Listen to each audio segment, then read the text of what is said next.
سيدنا محمد وعلى آله وأصحابه أجمعين.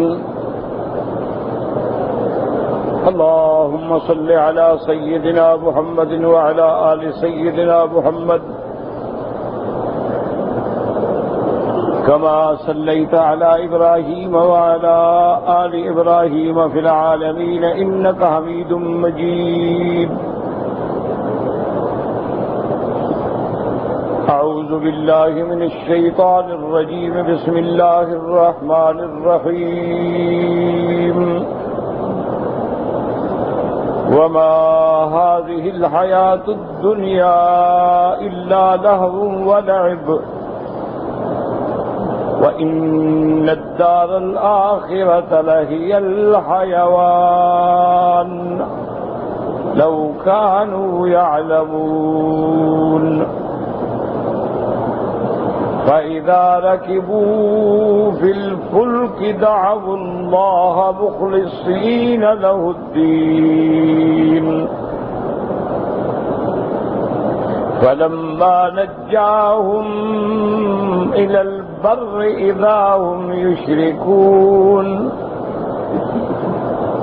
ليكفروا بما آتيناهم وليتمتعوا فسوف يعلمون. اللہ تبارک و تعالی نے کلام مقدس کی ان آیات مبارکہ میں ارشاد فرمایا ہے کہ یہ حیات دنیا جو ہے یہ ایک کھیل تماشا ہے. جیسا کہ آپ نے سابقہ آیات میں پڑھا ہے کہ اللہ تبارک و تعالی نے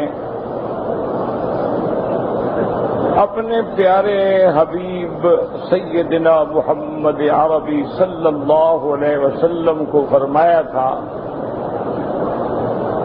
کہ آپ ان کفار و مشرکین سے پوچھیں کہ من خلق السماوات والارض، کہ آسمانوں اور زمینوں کو کس نے پیدا کیا؟ آسمانوں اور زمینوں میں کس نے سورج اور چاند کا نظام سجایا ہے؟ آسمان اور زمین بنانے کے بعد کس نے رات اور دن کا ایک ایسا منظم مرتب مربوط نظام بنایا ہے؟ تو ان چیزوں کا جواب مشرکین بھی یہ دیتے تھے کہ اللہ نے بنایا.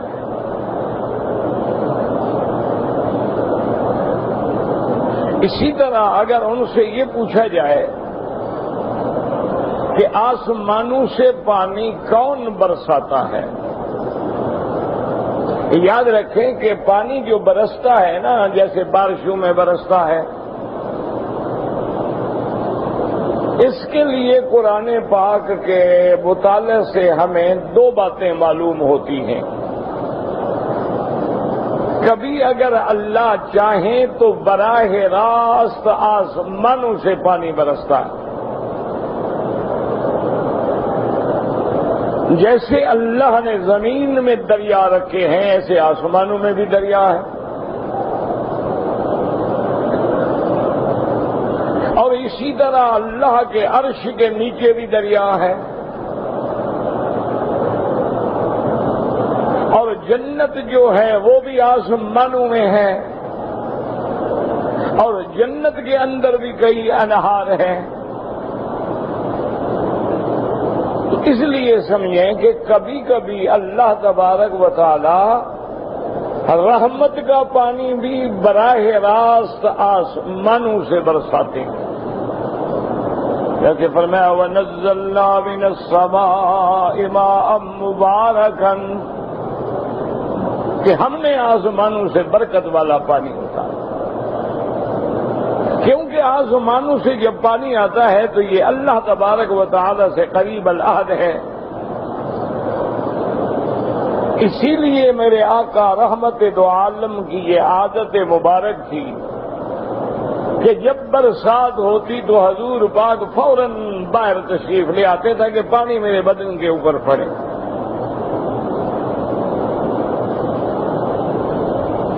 اور اسی طرح یاد رکھیں کہ کبھی کبھی اللہ عذاب دینا چاہے تب بھی آسمانوں سے پانی برسا دیتے ہیں، جیسے کہ قصہ سیدنا نوح علیہ السلام میں اللہ نے ذکر فرمایا ہے فَفَتَحْنَا أَبْوَابَ السَّمَاءِ بِمَاءٍ مُنْهَمِرٍ وَفَجَّرْنَا الْأَرْضَ عُيُونًا فَالْتَقَى الماء على أمر قد قدر۔ اللہ فرماتے ہیں پھر ہم نے آسمان کے دروازے کھول دیے۔ یاد رکھو آسمانوں میں بھی دروازے ہیں، اللہ نے آسمانوں میں بھی دروازے رکھے ہیں،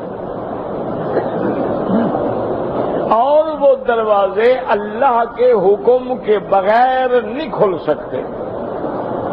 جیسے فرماتی ہیں لا تفتح لهم ابواب السماء ولا يدخلون الجنة حتى يلج الجمل في سم الخياط۔ اللہ نے فرمایا کافروں کے لیے آسمانوں کے دروازے نہیں کھلتے اور نہ وہ جنت میں داخل ہوں گے۔ تو آسمانوں میں دروازے ہیں اور وہ دروازے اللہ کے حکم کے بغیر نہیں کھلتے، اللہ جب حکم دیتے ہیں تب دروازے کھلتے ہیں۔ اسی لیے حدیث معراج میں آتا ہے میرے آقا رحمت دو عالم فرماتی ہیں ثم عرج بی الی السماء، پھر اللہ نے مجھے مسجد اقصی سے آسمانوں کی طرف، اللہ پاک نے حضرت جبریل کی معیت میں آپ کو آسمانوں کی طرف بھیجا، اور بعض روایات میں ہے کہ وہاں ایسی قدرت کی طرف سے اللہ کے حکم سے ایسی سیڑھی رکھی گئی جس کے ذریعے حضور اوپر تشریف لے گئے۔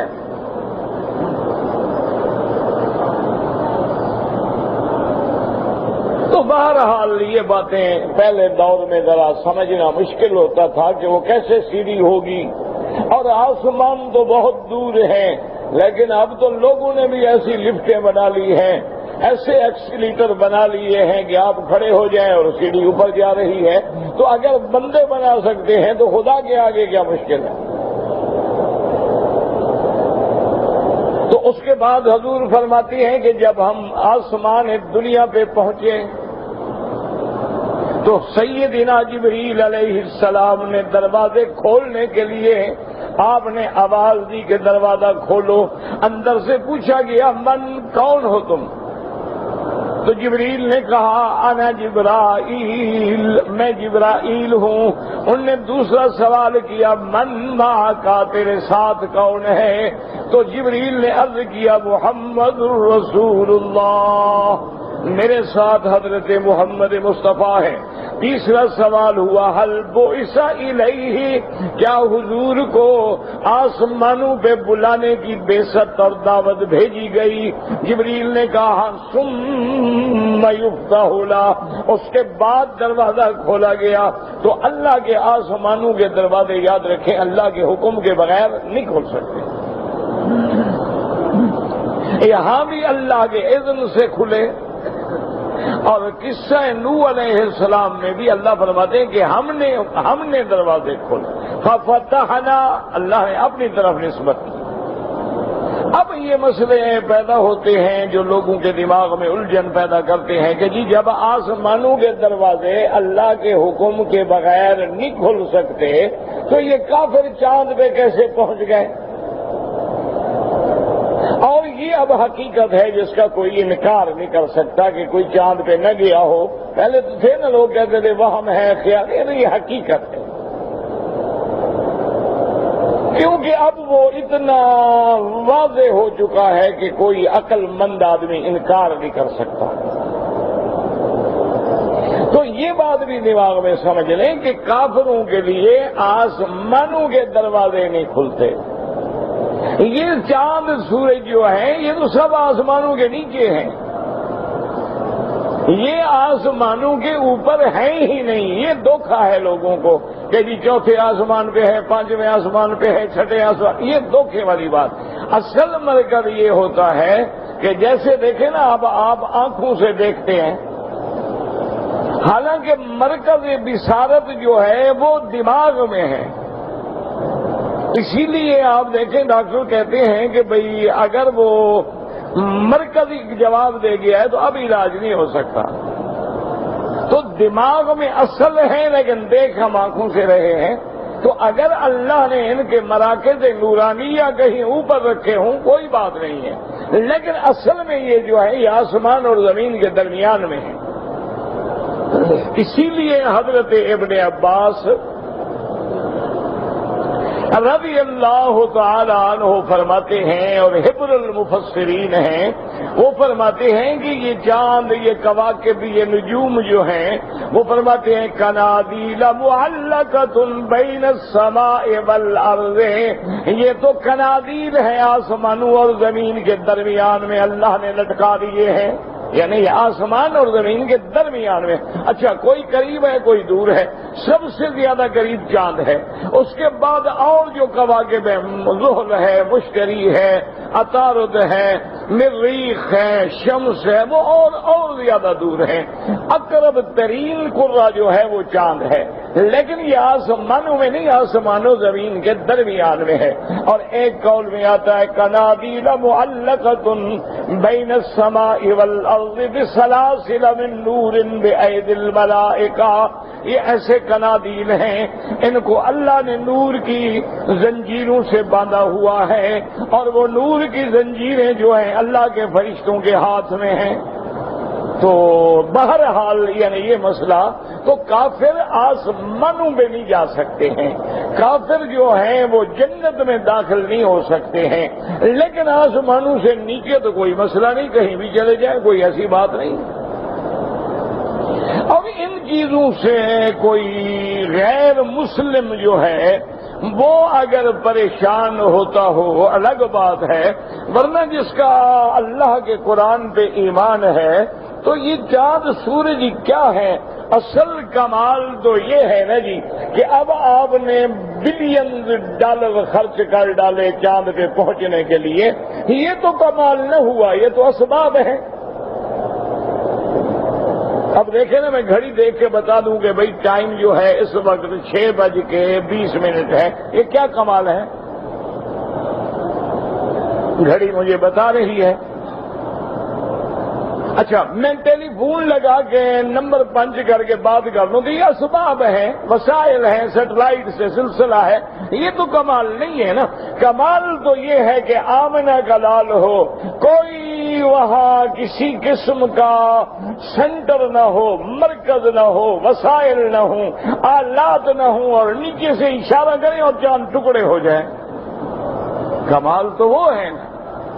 یہ کیا کمال ہوئے؟ یہ اسباب ہیں، اسباب کے ذریعے آپ ہی سیڑھیوں سے اوپر چلے جائیں گے، میں بھی سیڑھیوں سے اوپر چلا جاؤں گا، یہ تو کوئی بڑی بات نہیں ہے۔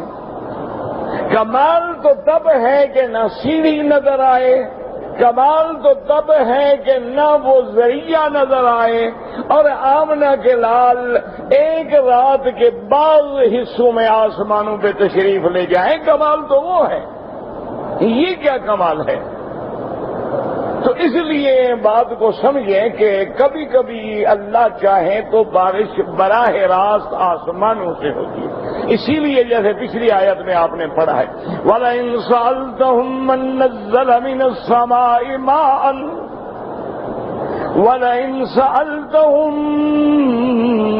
مَّن نَّزَّلَ مِنَ السَّمَاءِ مَاءً فَأَحْيَا بِهِ الْأَرْضَ بَعْدَ مَوْتِهَا، اگر آپ ان سے پوچھیں گے آسمانوں سے پانی کون اتارتا ہے اور پھر مردہ زمینوں کو کون زندہ کرتا ہے، زمین بھی مردہ ہو جاتی ہے جیسے آج کل ہمارے دل مردہ ہو چکے ہیں۔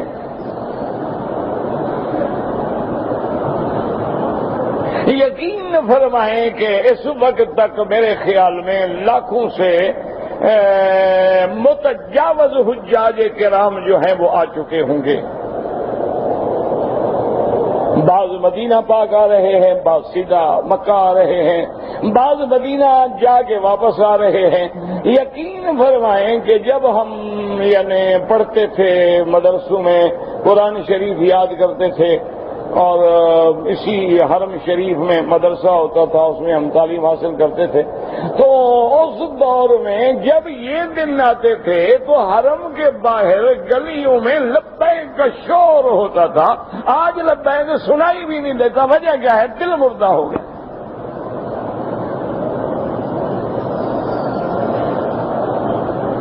آخر کیا وجہ ہے؟ حاجی ہے, احرام باندھ کے آ رہا ہے. اچھا, پہلے دور میں تو 100 یعنی 60 روپے ٹکٹ تھی کراچی سے جدہ تک. آپ سوچ سکتے ہیں, دماغ خراب ہو جائے گا بندے کا. حج پہ آنے کے لیے ٹکٹ جو ہے 60 روپیہ, 100 بھی نہیں. اچھا, اور یاد ہے مجھے والد صاحب رحمت اللہ علیہ فرماتے تھے کہ میں جب آ رہا تھا تو میرے پاس وہ 60 روپے بھی نہیں تھے.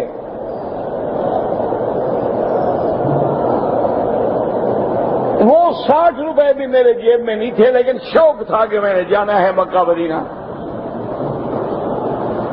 اور بالکل یعنی کراچی تو ہمارے لیے ایسے تھا نا جیسے کسی دوسری دنیا میں آ گئے ہوں. تو فرماتی ہیں کہ اب کوئی جاننے والا نہیں, کوئی واقف نہیں, بس ایک دھن ہے کہ مکے مدینے جانا ہے. تو فرماتی ہیں کہ میں جب کراچی کے سٹی پتہ نہیں سٹی اسٹیشن پہ یا کینٹ اسٹیشن پہ ٹرین سے اترا, 3rd کلاس کی ٹکٹ تھی. ایک آدمی جلدی سے آیا, مجھے ملا اور کہا السلام علیکم, اور کہا کہ میں کچھ لوگ میرے مہمان آ رہے ہیں, دیکھ رہا آپ یہاں ٹھہرے. اب میں حیران, میں جانتا نہیں کون ہے. تھوڑی دیر کے بعد وہ آ گیا, اس کے ساتھ 2 آدمی اور بھی تھے. اس نے کہا مولوی صاحب آپ بھی آئے. میں نے دل میں کہا الحمدللہ, چلو اللہ نے کوئی سبب بنا دیا ہے. رات تو کہیں ٹھہرنی تھی, کسی مسجد میں جا کے ٹھہرتا. چلو اللہ نے شاید بھیج دیا, یا تو اس بیچارے کو کوئی غلط فہمی ہے, دھوکہ کھا رہا. بہرحال جب آ گیا ہے تو اس کی گاڑی کار وار یہ وہ, میں نے کہا حضرت آپ مجھے جانتے ہیں, کسی دھوکے میں تو نہیں ہے؟ انہوں نے کہا نہیں, میں آپ کو نہ جانتا ہوں نہ دھوکے میں ہوں. میں نے دیکھا آپ مسافر آدمی ایسے دیکھ رہے ہیں, آپ کے ہاں جاننے والا کوئی نہیں. میں نے کہا ہاں جاننے والا میرا کوئی نہیں. انہوں نے کہا اسی لیے میں آپ کو گھر لے جا رہا ہوں. گھر لے گیا, کھانا وانا کھلایا, آرام کیا. صبح کی نماز کے لیے اس نے جگایا. اس کی کوٹھی کے قریب ایک بہت کہتے ہیں اچھی بڑی خوبصورت مسجد تھی. تو اس نے امام صاحب سے کہا کہ یہ مولوی صاحب باہر سے آئے ہیں, اگر ان کو اجازت دے دو تو یہ نماز پڑھا دیں. اس نے کہا ٹھیک ہے جی, نماز پڑھائیں. تو والد صاحب فرماتے ہیں کہ میں نے صبح کی نماز پڑھائی. جب نماز پڑھا کے میں نے سلام پڑھا, انہوں نے کہا حضرت اگر کیا ہے مہربانی کریں 10 منٹ درس دے دیں. میں نے قرآن شریف کا درس دیا. اب تو ساری مسجد ہی ماشاءاللہ پھر وہ تابع ہو گئی. اللہ نے ان کو جو آواز دیا تھا اور جو علم دیا تھا, تو وہ جناب اتنا میرا وہ تھا کہ اس نے کہا حضرت یہ جو شپنگ کمپنی ہے, جہاز چلتے ہیں, یہ میری کمپنی ہے, میں آپ کو حج پہ بھیجوں گا. تو اپنے گھر میں رکھا, جہاز پہ چڑھایا, حج کر کے واپس گئے. کہتے ہیں 48 روپے میری جیب میں تھے, اسی طرح جیب میں ہی پڑے رہے. اللہ نے حج بھی کروا دیا. تو یہ اس دور کی بات ہے. آج آپ لاکھوں روپے خرچ کر کے آتے ہیں, لیکن وہ طلب نہیں ہے, وہ لبیک نہیں ہے. رہ گئی رسم اذاں, روح بلالی نہ رہی.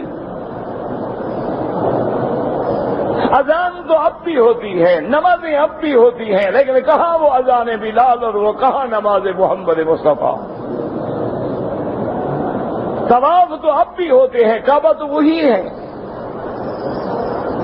لیکن کہاں ہمارا طواف ہے اور کہاں وہ طواف ہے جو انبیاء نے کیا ہے, جو صحابہ نے کیا ہے, جو تابعین نے کیا ہے, جو ائمہ محدثین نے کیا ہے, جو اللہ کے اولیاء نے کیا ہے, کہ کعبے کے میدان میں آنے کے بعد, حجر اسود کے سامنے جانے کے بعد ان کے بدن پہ کب کبھی طاری ہو جاتی تھی کہ یا اللہ آج میں تیرے دربار میں میرے جیسا گناہگار آ گیا.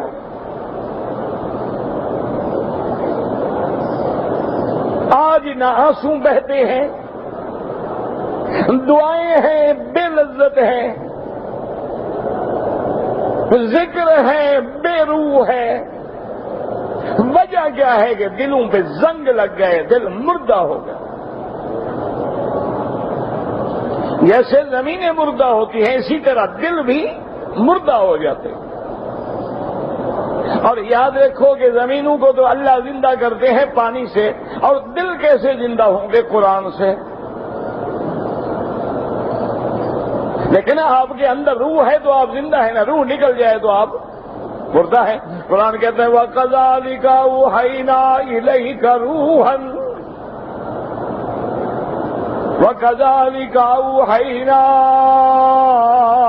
إِلَيْكَ رُوحًا مِّنْ أَمْرِنَا۔ اللہ فرماتے ہیں میرے مدنی ہم نے آپ کی طرف روح اتاری ہے۔ روح قرآن ہے، دلوں کے جلانے والا، جلانے والا، دلوں کو روشن کرنے والا قرآن ہے۔ اس لیے اللہ پاک نے فرمایا کہ جب ان سے پوچھیں کہ من نزل من السماء ماء فأحیا به الارض بعد موتها، کہ پھر زمینوں کو اس کے مردہ ہونے کے بعد زندہ کرتا ہے، وہ کون ہے؟ تو کہتے ہیں اللہ۔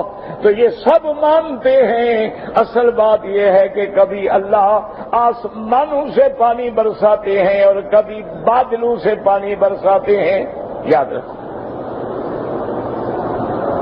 اس لیے وہ بھی قرآن میں موجود ہے۔ قرآن میں تو ہر چیز ہے، کاش کہ تم نے قرآن پڑھنا چھوڑ دیا ہے۔ تم نے قرآن کو طاقوں میں سجا دیا ہے، تم نے قرآن کو مردوں پہ پڑھنے کے لیے بنا لیا ہے، تم نے قرآن کو قبروں پہ پڑھنے کے لیے اتارا ہے، تم نے قرآن کو فال نامہ بنا دیا ہے، تم نے قرآن کو طویل لکھ کے پیٹ بھرنے کا ذریعہ بنا لیا ہے۔ وہ قرآن کی دعوت بھول گیا مسلمان۔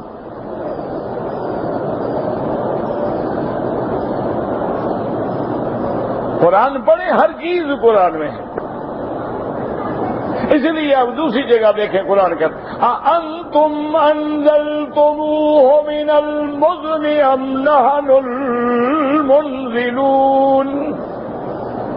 اللہ فرماتی ہیں کیا ان بادلوں سے پانی تم اتارتے ہو کہ ہم اتارتے ہیں؟ مزن کہتے ہیں سحاب کو۔ اور یاد رکھیں یہ بادل جو ہیں کیسے بنتے ہیں؟ اللہ پاک نے فرما دیا هو الذی یرسل الرياح بشرا بین یدی رحمته حتی اذا اقلت سحابا ثقالا سقناه الى بلد میت۔ اللہ فرماتے ہیں ہم رحمت کی ہوائیں چلاتے ہیں اور وہ ان بھاری بھاری بادلوں کو جن میں لاکھوں ٹن پانی ہے، نہ کوئی ستون ہے نہ زنجیر ہے، کیسے کھڑے ہوئے ہیں؟ تم ایک بلڈنگ کی ٹینکی بناتے ہو، ایک پلازا کے لیے ٹینکی بناتے ہو، کروڑوں روپے خرچ کر دیتے ہو، میٹیریل ہے، سیمنٹ ہے، سریا ہے، پھر بھی ٹینکیاں لیک ہو جاتی ہیں، ٹوٹ جاتی ہیں۔ اللہ نے بادلوں میں پانی بھرے ہوئے ہیں، اللہ کے حکم سے فَسُقْنَاهُ إِلَىٰ بَلَدٍ مَّيِّتٍ۔ اللہ فرماتے ہیں پھر ہم ان کو حکم دیتے ہیں کہ چلو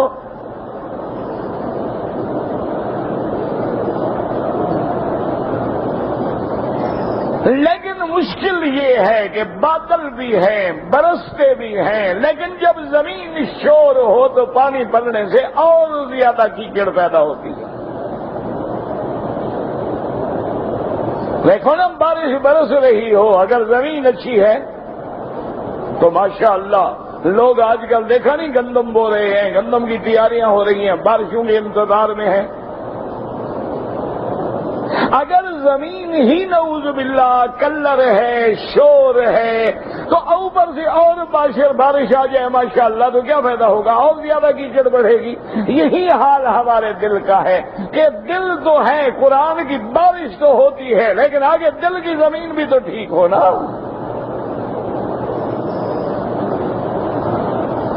دل کے اندر جو خون ہے وہ تو حرام کی غذا سے پہنچا ہے.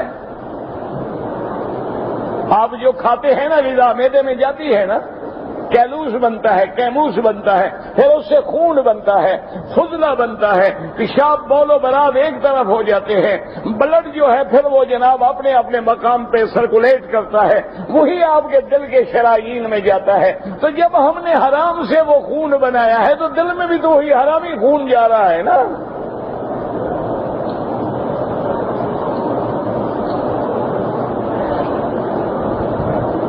یہی وجہ ہے نا میرے عزیز کہ کعبہ ہو، اللہ کا گھر ہو، حاجی ہو، رونا نہ آئے.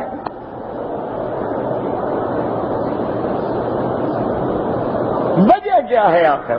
غور کرے نا. اللہ کا قرآن ہو، حرم مکہ ہو، سامنے کعبۃ اللہ ہو، اور آدمی کے آنسو بھی نہ نکلے، آدمی میں چینج نہ آئے، تبدیلی نہ آئے، جیسے آیا تھا اسی طرح پھر رہا ہے، تو نتیجہ کیا نکلا؟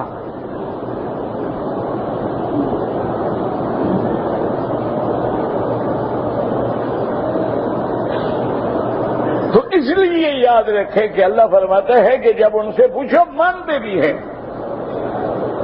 اچھا، صرف مانتے نہیں بلکہ جانتے بھی ہیں کہ آسمانوں سے برسانے والا پانی کون ہے.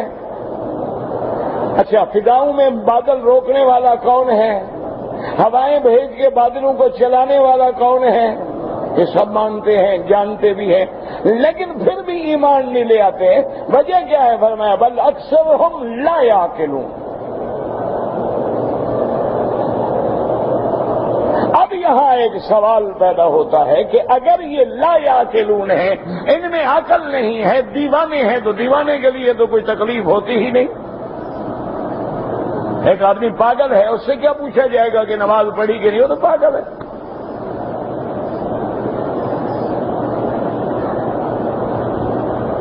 ایک آدمی دیوانہ ہو، اس سے کیا پوچھیں گے آپ کہ جی آپ نے حج پڑھا، اس کو کیا پتا؟ اسی لیے حکم ہے نا شریعت کا کہ اگر دیوانہ ہو تو اس پہ شریعت کا حکم نہیں ہوتا. جیسے بندہ سو رہا ہو تو حکم نہیں ہوتا ہے جب تک بیدار نہ ہو. نیند میں اس کو کیا پتا کیا ہو گیا، نماز کا وقت نکل گیا. اگر آمدن نہیں، غفلت نیند سے نکلا ہے تو گناہ نہیں ہوگا کہ اس کے اوپر بس ہی نہیں چلا. تو اللہ فرماتے ہیں کہ کافر جو ہیں لا یعقلون، ان کو سمجھ نہیں ہے، عقل نہیں ہے. تو اگر ان میں عقل ہی نہیں ہے تو پھر ان کو دعوت دینے کی کیا ضرورت ہے؟ اچھا، کیسے عقل نہیں ہے؟ یہ تو کروڑوں کما رہے ہیں، کاروبار کر رہے ہیں، نئی سے نئی چیزیں بنا رہے ہیں، تو کیسے بے وقوف ہیں؟ کافروں کو جو کہا جائے کہ لا یعقلون، لا یعلمون، تو کیسے بھئی ان کے پاس تو اتنا تیز عقل ہے کہ وہ تو فضاؤں میں خلائی اسٹیشن بنا رہے ہیں، تو کیسے لا یعقلون ہیں؟ اس بات کو سمجھیں اچھی طرح. اس کے دو جواب ہیں. ایک جواب یہ ہے کہ عقل تو ہے لیکن یعلمون ظاہرا من الحیات الدنیا، دنیاوی امور سمجھنے کا عقل ہے لیکن آخرت کے سمجھنے کا عقل نہیں. عقل تو ہے، جیسے آپ کا بیٹا ایم اے کیے ہوئے ہے، ماشاءاللہ بڑی بڑی ڈگریاں ہیں، ایم اے ہے، ایم بی اے ہے، ایم بی بی ایس ہے، بڑی ڈگریاں ہیں، لیکن الحمدللہ کا ترجمہ نہیں آتا. تو کیا کہیں گے؟ علم تو ہے لیکن دین والا علم نہیں. ان کو بھی عقل ہے، علم ہے، جانتے ہیں، سب کچھ ہے، لیکن ظاہرا من الحیات الدنیا، امور دنیاوی جانتے ہیں. وہم عن الآخرۃ ہم غافلون، آخرت سے غافل. ایک جواب یہ ہے کہ علم تو ہے لیکن دنیا کا علم ہے، آخرت کا علم نہیں ہے. اور دوسرا جواب یہ ہے جو آج ہم نے آیت پڑھی، فرمایا وما هذه الحیات الدنیا الا لهو ولعب. اللہ نے فرمایا یہ دنیا کی زندگی کھیل تماشا ہے، جیسے کھیل تماشے میں بندہ پڑھے نہ بھول جاتا ہے، امتحان سر پہ ہے، بچہ کھیل میں بیٹھا ہے، فکر ہی کوئی نہیں، یہ بھی دنیا کے کھیل تماشے میں لگ گئے، آخرت بھول گئے۔ علم تو ہے لیکن یہ دنیا میں لگ گئے۔ وَإِنَّ الدَّارَ الْآخِرَةَ لَهِيَ الْحَيَوَانُ، اللہ نے فرمایا کہ اصلی حیات دائمہ کی اصلی زندگی جو ہے وہ تو آخرت ہے۔ لو کانوا یعلمون، اگر یہ جان لیتے، اگر ان کو علم ہوتا، اگر ان کو دین کا، قرآن کا، آخرت کا علم ہوتا تو یہ جان لیتے کہ دنیا تو فانی ہے، یہ تو ایسی ہے کہ کھیل تماشے کا کیا معنی؟ لیکن لاکھوں لوگ اکٹھے ہوتے ہیں کھیل دیکھنے کے لیے، کھیل ختم، ہر چیز ختم۔ اور بعض علماء نے فرمایا اس کی مثال ایسے ہے کہ جیسے بچے جا کے گلیوں میں کھیلتے ہیں اور مٹی کے گھروں میں بناتے ہیں کہ یہ گھر ہے اور یہ ہمارا گاڑی کھڑے کرنے کی جگہ ہے اور یہ ہمارا ڈرائنگ روم ہے، جب دل بھر جاتا ہے پاؤں مارا سارے کھلونے توڑ کے چلے گئے۔ یہ دنیا بھی اسی طرح کا ایک کھیل تماشا ہے، تو ختم ہونے والی چیز ہے۔ اصل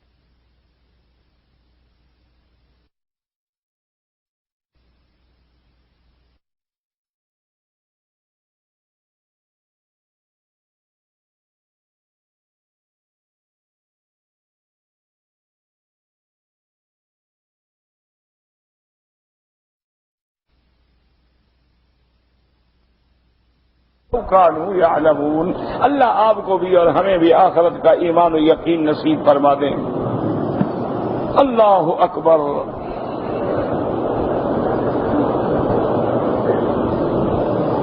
کہتے جی کہ اگر کوئی آدمی طواف زیارت کرنے کے لیے آئے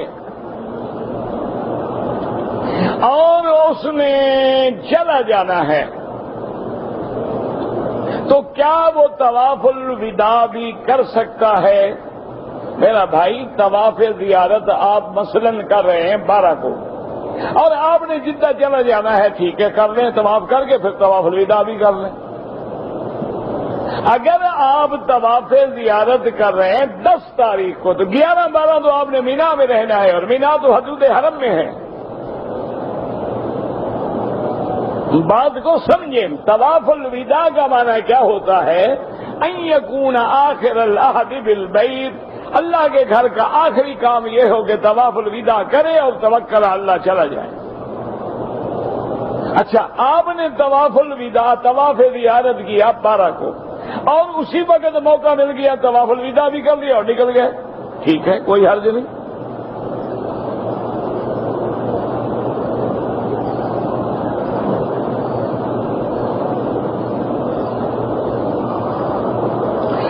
کہ ایک قربانی جو ہے وہ تو میرا بھائی حج کی بکری ہے نا، قربانی نہیں ہے، بات کو سمجھو۔ ایک ہے حج یہ تمتو، دم کران، حج کران میں بکری واجب، تمتو میں بھی بکری واجب۔ ایک ہے اضحیہ، وہ ہے قربانی جو ہر سال ہم کرتے تھے۔ وہ قربانی تو آپ اپنے ملک میں دے سکتے ہیں، وہی ذبح کر کے غریبوں کو دے دیں، اور یکسی ذبح کر کے کسی دینی مدرسے میں دے دیں۔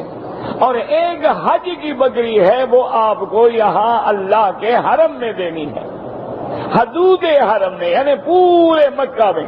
اب مینا جو ہے وہ بھی حرم کے اندر ہے، اس لیے آپ مینا میں بھی دے سکتے ہیں، مکے میں بھی دے سکتے ہیں۔ اور اس کے لیے بھی افضل یہ ہے کہ آپ کوشش یہ کریں کہ قربانی اپنے سامنے ہو، اپنے ہاتھ سے ہو، اور تاکہ اطمینان بھی ہو اور عمل بھی اسی طرح ہو جیسے حضور پاک صلی اللہ علیہ وسلم نے کیا۔ ہاں اگر مجبوری ہے پھر دے دیں جس کو چاہیں، جس پر اعتبار ہو۔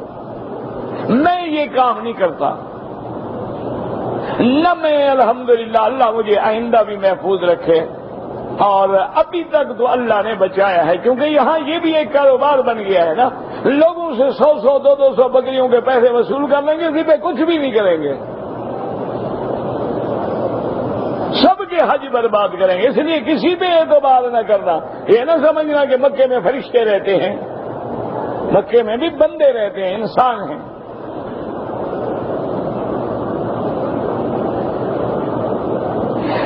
کا پورا نام کیا ہے؟ میرا بھائی، میرا نام جو ہے وہ ہے محمد مکی، لیکن اب ایک میرے ساتھ لقب بھی ہے حجازی، وہ بھی نہ بھولا کریں، کیونکہ اب بہت سارے لوگ محمد مکی بن گئے، مشکل میں آ گیا ہوں۔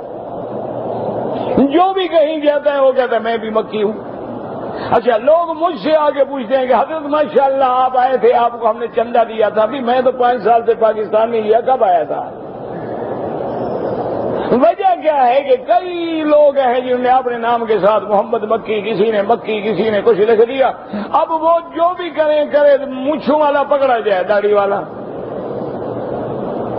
تو بہرحال میرا پورا نام جو ہے وہ محمد مکی ہے اور لقب حجازی ہے، اور جب بھی کوئی ایسی بات ہو مجھ سے براہ راست بات کرے، صرف نام تو اب جو بھی مکے میں رہتا ہے سب مکی ہے۔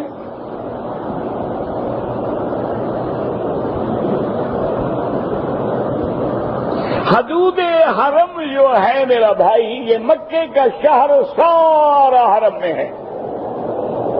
ادھر جب آپ حج پڑھنے جائیں گے نا انشاءاللہ، اللہ ہم سب کو نصیب کرے، عرفات سے تھوڑا پہلے آدھا کلومیٹر پہلے تک حرم ہے، ادھر مسجد عائشہ تک حرم ہے، ادھر بڑا جو عمرہ آتا ہے جیرانہ اس کے قریب تک حرم ہے، اسی طرح خط لیجیے سارا حرم ہے، اور سارا حرم مسجد الحرام ہے، جہاں بھی کوئی نماز پڑھے انشاءاللہ 1 کا 1,00,000 ملے گا۔ لیکن کعبے کی نماز کا کیا مقابلہ ہے؟ جتنی جماعت بڑھے گی اتنی ثواب بڑھے گا، اور جب کعبہ سامنے ہو تو سبحان اللہ۔ اس لیے بعض علماء کہتے ہیں کہ سارے حرم میں اکیلا پڑھو تو 1,00,000، محلے کی مسجد میں پڑھیں تو 25 لاکھ، اور اللہ کے کعبے میں آگے پڑھیں تو 27 لاکھ گنا بڑھ جاتا۔ ایک آدمی کو پتہ نہیں تھا، اس نے صفا نہیں کی۔ میرا بھائی پتہ کیوں نہیں تھا؟ پتہ نہیں تھا تو مکے کیسے پہنچ گیا؟ پتہ نہیں تھا تو پاسپورٹ کیسے بنوا لیا؟ پتہ نہیں تھا تو ویزے لگانے کے لیے ایجنٹ کیسے ڈھونڈ لیا؟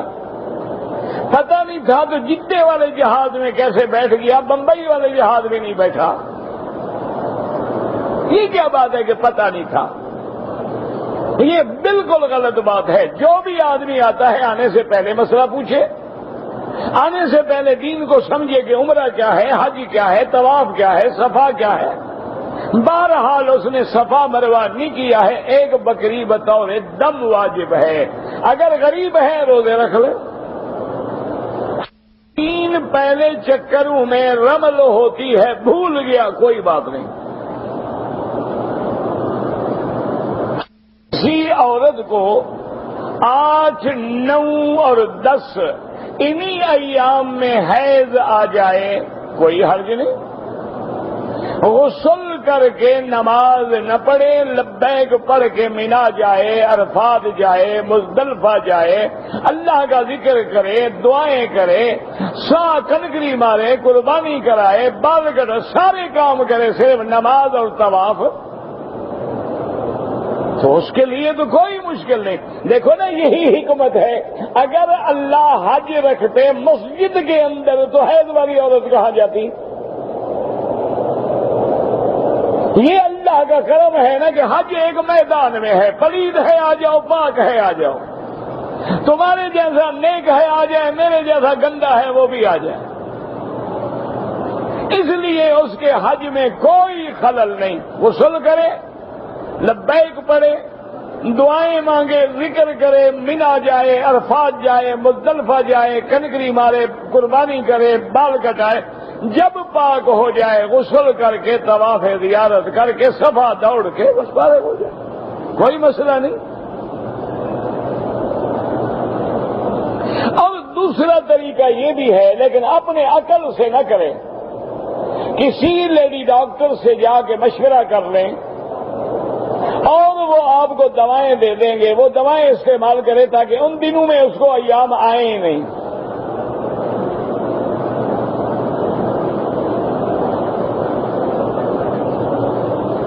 ایک آدمی نے طواف کیا عمرے کا،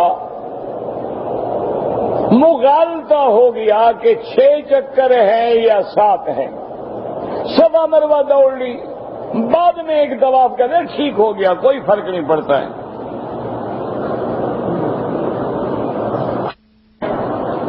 احرام کی چادریں اتار کے کپڑے پہن لیے، بعد میں حلق کرایا، یہ غلطی ہے، لیکن فوراً کرا دیا، دم تو نہیں پڑے گی، آئندہ ایسا نہ کریں، اسی احرام کی چادروں میں سر منڈوایا کریں۔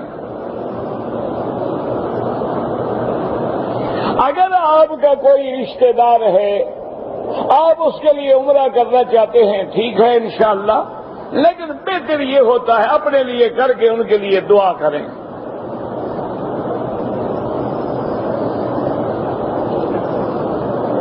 کہتے ہیں جی کہ اگر ایک آدمی کے پاس حج تمتع کی بکری رکھنے کے پیسے نہیں ہیں، وہ روزے رکھنا چاہتا ہے، 3 روزے یہاں رکھے، 7 روزے جو ہیں حج کے بعد رکھے، چاہے مکے میں رکھے، گھر جا کے رکھے، کوئی بات نہیں۔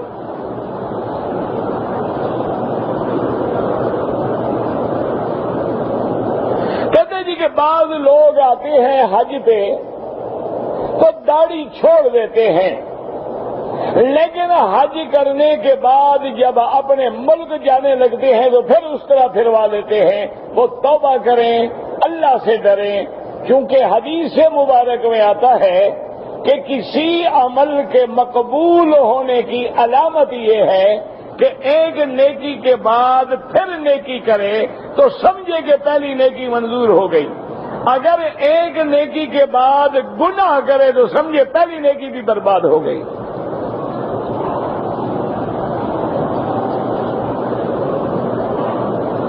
آپ نے حج کے لیے آئے ہیں، عمرے کا احرام باندھ کے آئے، طواف کیا، حلق کروا کے احرام اتار دیا، صفا نہیں دوڑے، ایک بکری دم ادا کریں۔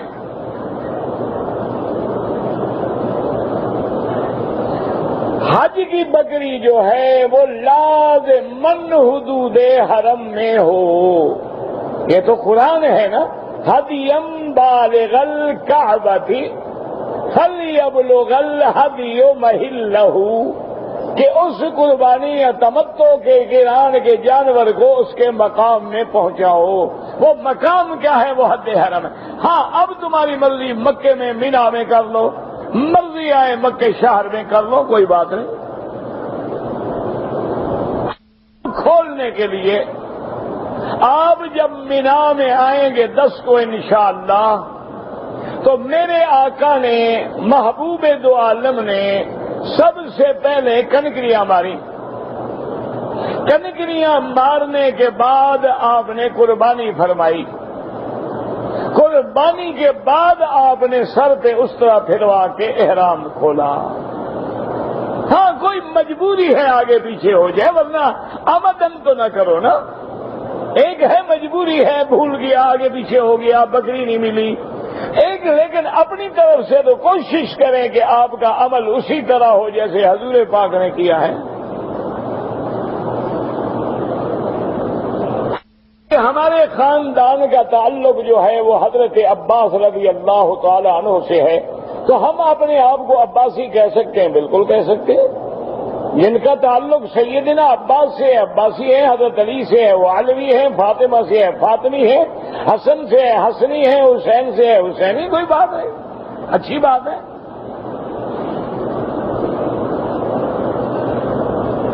عورت مرد کو سلام کر سکتی ہے اور ہاتھ ملا سکتی ہے، اگر ماں ہو ملا سکتی ہے، سلام بھی کر سکتی ہے، بیٹی ہو، بہن ہو، بیوی ہو، یہ تو نہیں دوسری عورتوں کو سلام کرتے پھرو۔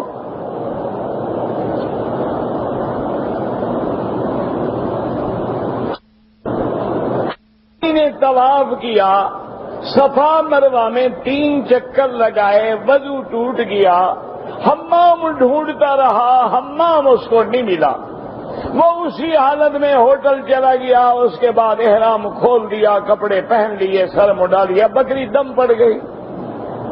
یہ کوئی عقل ہے بھلا احرام اس کو حمام نہ ملے؟ ہوٹل مل گیا اپنے، چلو ہوٹل مل گیا، وہیں سے وضو کر کے چادر باندھ کے آ کے پھر صفا مروا پوری کر لیتے، کیا مشکل تھی؟ ہوٹل تمہیں مل گیا ہے اور صفا مروا کے ساتھ 200 حمام ہیں، ایک بھی نہیں، دو بھی نہیں، کم از کم 200 سے بھی شاید زیادہ ہوں، وہ نہیں ملے، ہوٹل بیچارے کو مل گیا ماشاءاللہ، تو ہوٹل میں جا کے کپڑے بدل کے وضو کر کے پھر آ کے صفا مروا دوڑتے، یہ تھوڑا کہ بال کٹوا دیتے نا کہ اب لوگ آ رہے ہیں، عمرے بھی کر رہے ہیں، حج بھی کر رہے ہیں، لیکن ایسے ہے جیسے سر سے بوجھ اتارنا ہو، بس ایک نقل ہے ہو رہی ہے، وہ تڑپ نہیں ہے، وہ روح نہیں ہے۔ اگر 2 دن احرام میں رہ جاتے کیا ہو جاتا؟ احرام پلید ہو گیا، دھو لو، بدل ڈالو، کیا ہو گیا؟ آ رہے ہیں لیکن کہتے بس جلدی کرو یار، چلو نا، بس چلو یار، دوڑو، بس دوڑ لگاؤ، ختم کرو، بس مار گٹاؤ، پھینکو جناب، کپڑے پہنے، بس سمجھ لو کہ آنے کا فائدہ کوئی نہیں ہے۔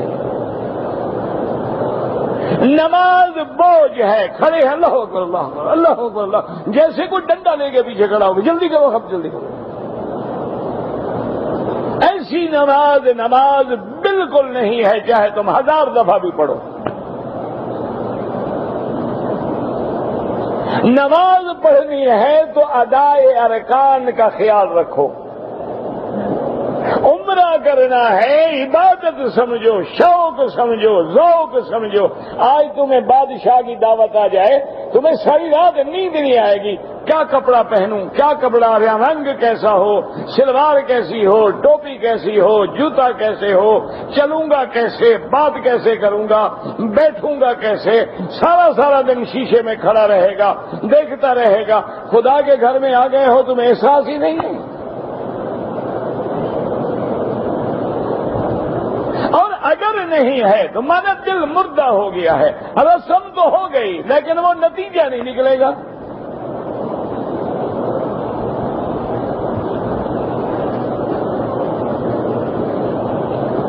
والد کے لیے حج بدل بالکل کریں۔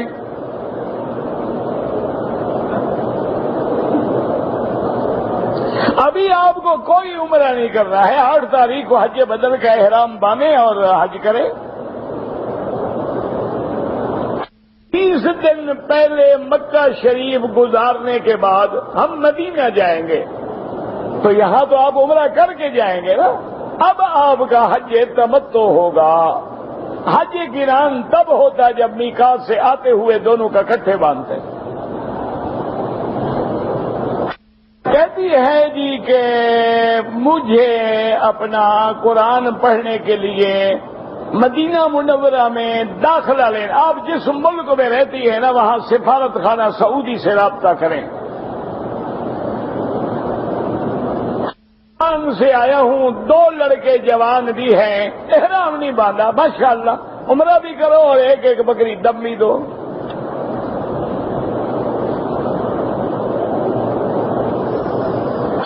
اور لڑکیوں سے دم ساکت نہیں ہوگا، وہ خود عمرہ بھی کریں اور دم بھی دیں۔ جب جوان ہے پھر ساکت کیوں ہو گیا؟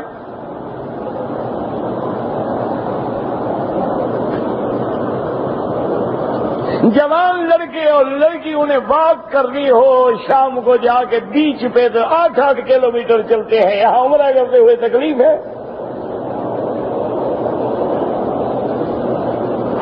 والدین فوت ہو گئے، انہوں نے وصیت تو نہیں کی، لیکن میں ان کا حج بدل کر بالکل کریں، آپ کرائیں، آپ کریں، والدہ کا بھی کرائیں، خود بھی والد کا بھی کریں، ضروری نہیں وصیت کریں۔ اچھی اولاد کا کام یہی ہے کہ ماں باپ کے بعد ان کے لیے حج کرے، صدقہ کرے، خیرات کرے۔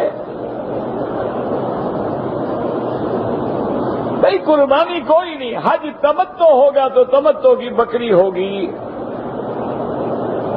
اگر آپ جدہ کام کے لیے جاتے ہیں، جدے سے واپس آنے کے لیے احرام باندھنے کی کوئی ضرورت نہیں۔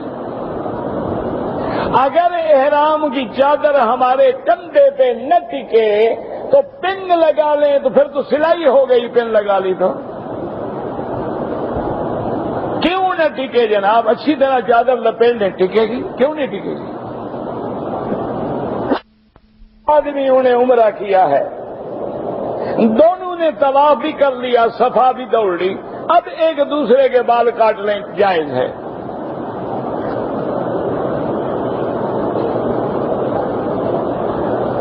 اگر ایک آدمی نے اپنی بیوی کی بہن سے زنا کیا، نعوذ باللہ، اللہ معاف کرے، بہرحال نکاح تو نہیں ٹوٹتا، لیکن توبہ کرو، اللہ پاک فتنے سے بچائے بس۔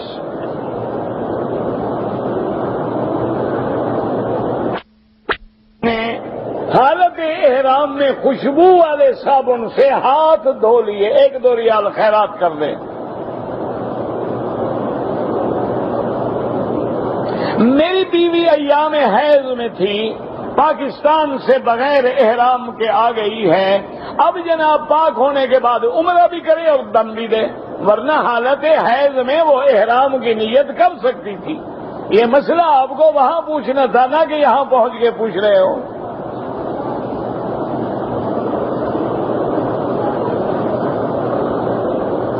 اگر ایک آدمی نے عمرے کا طواف کر لیا، صفا جو ہے مروہ سے شروع کی، ادا ہی نہیں ہوئی، فوراً دوبارہ کر لیں ورنہ دم دینی پڑے گی۔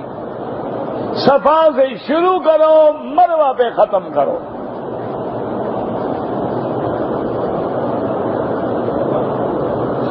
ایک عورت نے عمرے کے دوران میں چہرے پہ کپڑا رکھا ہے، اگر بلا ضرورت رکھا ہے دم پڑ جائے گی، اگر آدمی آ گئے کپڑا لٹکا لو، نہ آئے اٹھا لو۔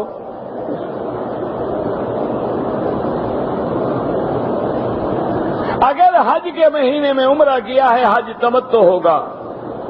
حرم میں چپل کھو جاتے ہیں، تھیلی میں ڈال کے اپنے آگے رکھو۔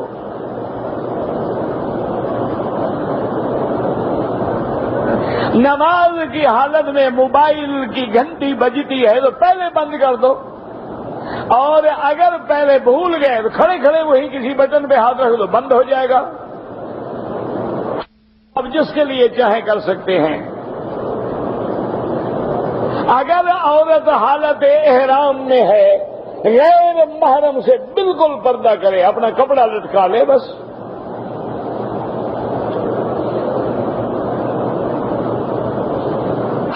رہ گیا ہے تو دم ادا کرے۔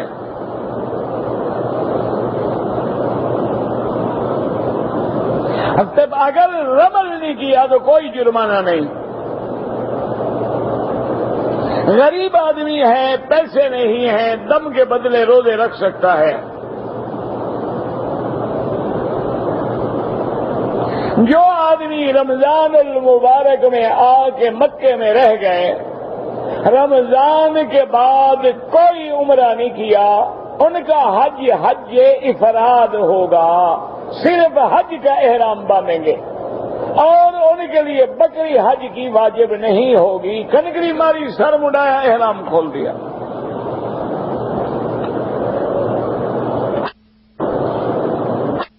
میرا بھائی، عورت اگر جیسے گھونگھٹ نکالتے ہیں نا، کپڑا آگے ڈال دے، نیچے دیکھ کے چلتی بھی رہے گی، پردہ بھی رہے گا، منہ کو بھی نہیں لگے گا۔ جنہوں نے کرنا ہے نا وہ کر لیں گی، جنہوں نے نہیں کرنا ہے وہ مسئلے پوچھیں گی۔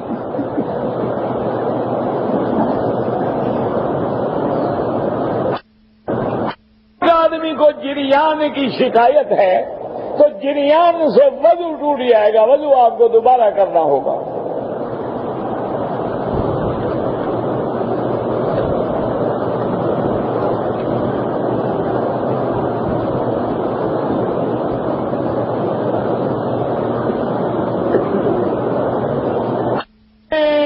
طواف تو کیا ہے، صفا مروا نہیں دوڑا، بال کٹوا دیے، دم ادا کرے۔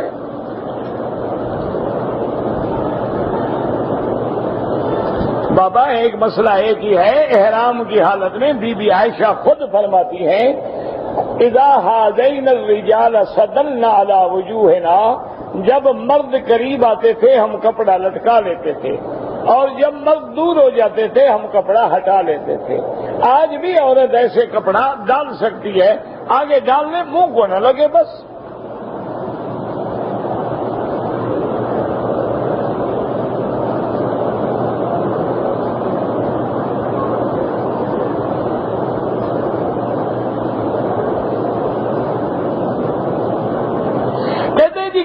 اپنے والدین کے گھر میں جب جاتا ہوں تو والدین کا کاروبار جو ہے وہ شیئر کا کاروبار ہے. مجھے مشتبہ لگتا ہے کھانا، آپ کھانا کھایا کریں، کیونکہ سارے پیسے تو حرام کے نہیں ہوتے نا، حلال بھی تو آخر ان کے پاس ہوگا نا.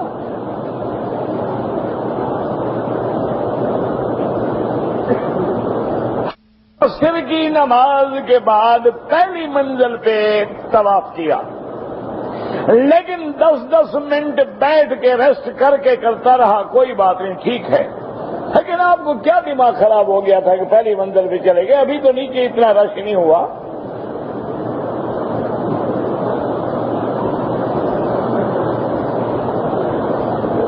آرام کا معنی یہ نہیں ہے کہ 2 چکر لگا کے ہوٹل پہ جا کے سو جاؤ. آرام کا معنی ہے معذور ہے، ضعیف ہے، تھک گیا، وہیں بیٹھ جائے، پھر شروع کر لیں.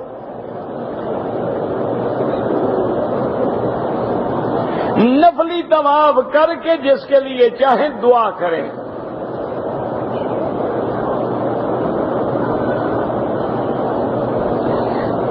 روزے حج سے پہلے آپ نے رکھنے ہیں، یعنی 1 2 3 2 3 4 7 روزے حج کے بعد رکھنے ہیں. ضروری نہیں کہ حج کے مہینے میں ہوں، جب بھی چاہے رکھیں.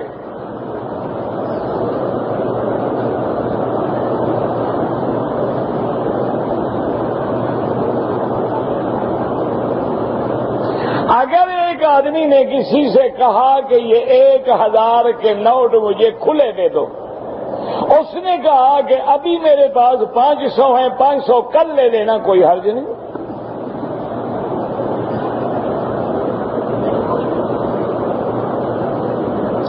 ایک آدمی نے کسی عورت کو بہن بولا تھا، بعد میں شادی کر لی، کوئی حرج نہیں، بولنے سے کوئی بہن نہیں بنتا.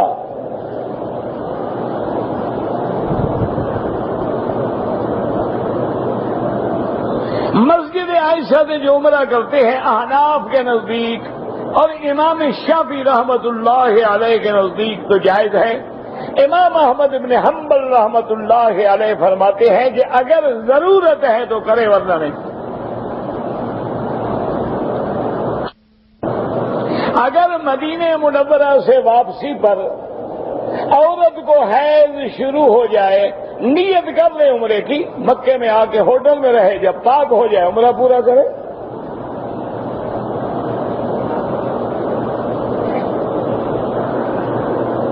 انگوٹھا انگلی پر رکھنا، مجھے نہیں پتا کیا مطلب ہے آپ کا.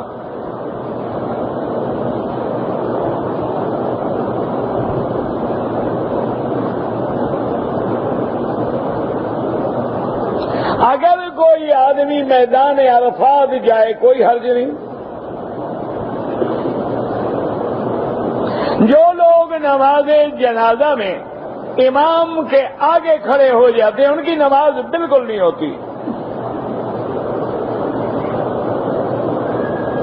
اگر ایک نماز میں آیت سجدہ آ گئی، امام سجدے میں چلا گیا، لیکن کچھ لوگ جو تھے وہ رکوع میں گئے، سجدہ نہیں کیا، ان کی بھی نماز ہو گئی. جھکے تو ہیں نا وہ بھی.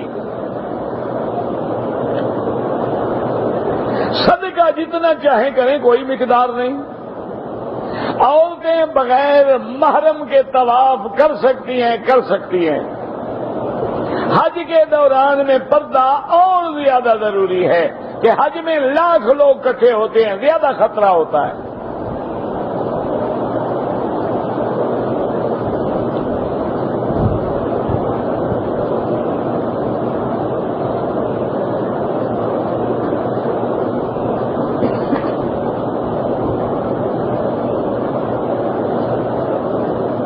بہرحال اگر ایک عورت نے اسقاط حمل کے بعد خون بند ہو گیا، پاک ہو گئی،